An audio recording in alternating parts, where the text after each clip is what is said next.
రీసెంట్గా చాలామంది మీ business details ఎక్కడ తెచ్చారు, ఎలా స్టార్ట్ చేశారు అని అడుగుతున్నారండి.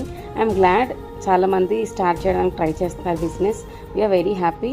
బట్ నేను ఒక చిన్న క్లారిటీ అయితే ఇవ్వాలనుకుంటున్నానండి. ప్రతి బిజినెస్ వెనుక చాలా టైం, ఎఫర్ట్, స్ట్రగుల్స్ అనేవి ఉంటాయి. కొన్ని డీటెయిల్స్ అయితే పబ్లిక్గా షేర్ చేయకపోవడం అనేది సీక్రసీ కాదండి, అది మా హార్డ్ వర్క్ని ప్రొటెక్ట్ చేసుకోవడం మాత్రమే. అండ్ రిపీటెడ్గా అలా క్వశ్చన్స్ అడుగుతుంటే అంటే లైక్ ఫోకస్ బిజినెస్ పైన కాకుండా ఎక్స్ప్లెనేషన్స్ పైన పెట్టాల్సి వస్తుంది. అండ్ దీనివల్ల గ్రోత్ కూడా స్లో అవుతుందండి. మాకు సమ్టైమ్స్ బిజినెస్ డౌన్ కూడా అవ్వచ్చు. మీ సపోర్ట్, ట్రస్ట్, ఎంకరేజ్మెంట్ అనేది మాకు చాలా ఇంపార్టెంట్. అండర్స్టాండింగ్తో పాజిటివ్గా ఉండి మా జర్నీ రెస్పెక్ట్ చేస్తారు అని ఆలోచిస్తున్నాను. And thank you so much అండి for supporting our small business. And ఎవరు తప్పుగా అర్థం చేసుకోవద్దు. అండ్ ఒక మెయిన్ పాయింట్ అంటే ఏదైనా మన పెద్దవాళ్ళు అంటుంటారు కదా, ఏదైనా ఈజీగా వస్తే మీకు దాని వాల్యూ తెలీదు అని. So not to offend any one, try చేయండి, హార్డ్ వర్క్ చేయండి, బట్ డెఫినెట్గా మీరు కూడా నెంబర్ 1 అవుతారు. Thank you so much.